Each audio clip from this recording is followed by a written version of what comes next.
Buenas tardes, profesor. Mi nombre es Carmela Cerrón. Voy a poner mi trabajo. Este caso es algo realmente muy horrible, inspirado en muchas películas de terror como por ejemplo Psicosis. Esta historia es de Ed Gein. Aunque aparentaba ser un hombre inofensivo, realmente su personalidad ocultaba toda una faceta de un terrible psicópata que convirtió su casa en un matadero humano. Ed Gein nació el 27 de agosto de 1906 y su madre, una fanática religiosa que despreciaba a su débil y borracho marido. Cuando los dos discutían, que solían hacerlo con mucha frecuencia, lo que hacía su padre era emborracharse y golpeaba a sus hijos. Desde un primer momento, la vida de él estuvo dominada por su madre, que había prometido a ella misma que a sus hijos no iban a ser de ninguna manera borrachos ni ateos como todos los hombres que había a su alrededor. Muy dura castigaba a sus hijos y era incapaz de darle ese amor de madre que necesitaban los niños. No tuvo contacto con ningún otro niño porque según su madre todos eran como una amenaza para su pureza moral. Así fue durante 39 años que su madre murió por un ataque al corazón, dejando tras ella un hombre dependiente, deprimido y solo en un mundo que apenas comprendía. Todo esto ocurrió en Estados Unidos, en un pueblo muy pequeño de 700 habitantes. En 1954, un habitante del pueblo fue a la taberna de los jóvenes, pero se llevó una gran sorpresa al encontrarse que el suelo de madera estaba repleto de sangre y su dueña, Mary Hogan, había desaparecido.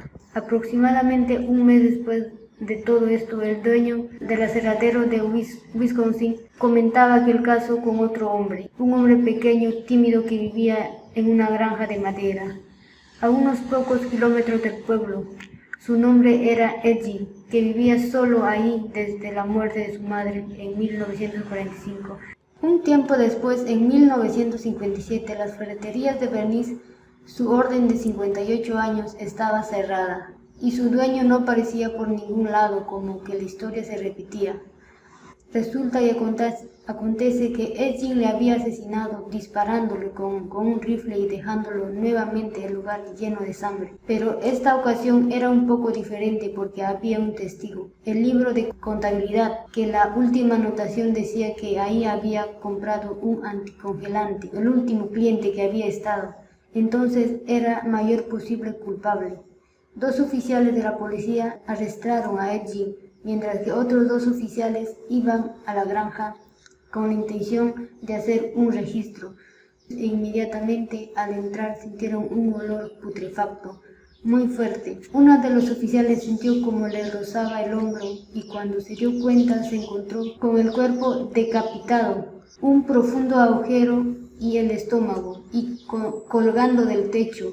No había duda alguna de que la persona que hizo todo eso, o sea, Jim, era una persona enferma. Era difícil de creer que una persona pudiera vivir ahí en ese lugar. Por todos lados se veían montañas de basura, excrementos. Habían cráneos esparcidos por la cocina, algunos completamente intactos. La única habitación que parecía normal, que estaba sellada con tablas, era la de su madre. Lo que dijo Ed Gein cuando lo llevaron a declarar que era la única muerte, el único asesinato que él acordaba, pero muy confusamente haber realizado, era de Bernie Surde, y las otras partes del cuerpo eran de tumbas que él había profanado y fue declarado culpable de dos asesinatos. Ed Gein murió finalmente en 1984. Todo lo que había pasado era por una psicosis muy profunda que tenía, un trastorno mental que tenía sus raíces en esta relación tan anormal que tenía con la madre. Los psiquiatras, después de realizar todo este caso, llegaron a la conclusión que se trataba de un caso complejo de Edipo, o sea que él estaba enamorado de su madre. Cuando ella murió, él empezó a obsesionarse con la idea de sustituir de alguna manera, de conseguir un reemplazo, buscando el amor de su madre de una manera casi obsesiva, y hizo que su mente desarrollara una doble personalidad. Los pocos asesinos masivos que han podido ser atrapados afirman que no recuerdan claramente el evento. Para establecer estas diferencias es necesario distinguir qué tipo de conductas seguían y, si es posible, clasificar en tipos de homicidas. Caracterización clínica de Edging. Se caracterizaba por alto grado de planeación y control. Las emociones juegan un rol importante en estos homicidas. Lo que más se relaciona es la satisfacción que tenía durante la consumación del hecho. Los siguientes rasgos estaban presentes en Edging: susceptibilidad a la agresividad y diagnóstico psiquiátrico, susceptibilidad de agresión, alteración cognitiva y desorden y desorganización, historia de trauma, sensibilidad emocional, desregularización, psicopatías, agresividad instrumental, agresividad en psicosis, agresividad disparada. Todos estos rasgos estaban presentes en Edging. Cuando la susceptibilidad se ocasiona con alteración cognitiva coexistente o desorganización con alteración de la realidad, la agresividad puede manifestarse en conductas psicópatas desviadas, tales como homicidio, abuso sexual y asesinatos en serie, así como ocurrió con Edging.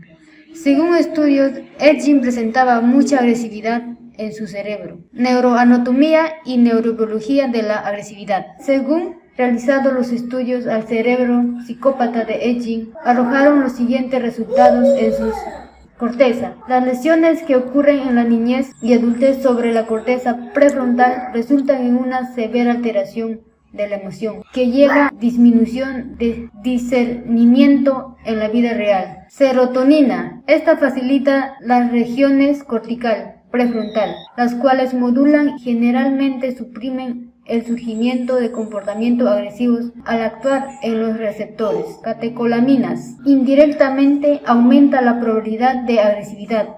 La dopamina se involucra en la iniciación de conducta agresiva y la discriminación de los receptores de uno. Se han implicado en los pacientes que presentan depresiones con ataques de ira. Acetilcolina. La anormalidad en la actividad colinérgica pueden contribuir a la hiperactividad de las regiones límbicas subcorticales, resultando en que el individuo presenta disforia y irritabilidad, lo cual puede llevar a agresividad. Conclusiones. Son individuos que de niños tuvieron un mal apego, experiencias traumáticas en un mundo intenso o privado, de pensamientos y fantasías. Este modelo se basa en estudios de asesinos en serie masculinos y ofensores sádicos, tal cual como ocurrió con el psicópata Edging. De esta manera, y aquí termina mi exposición. Gracias.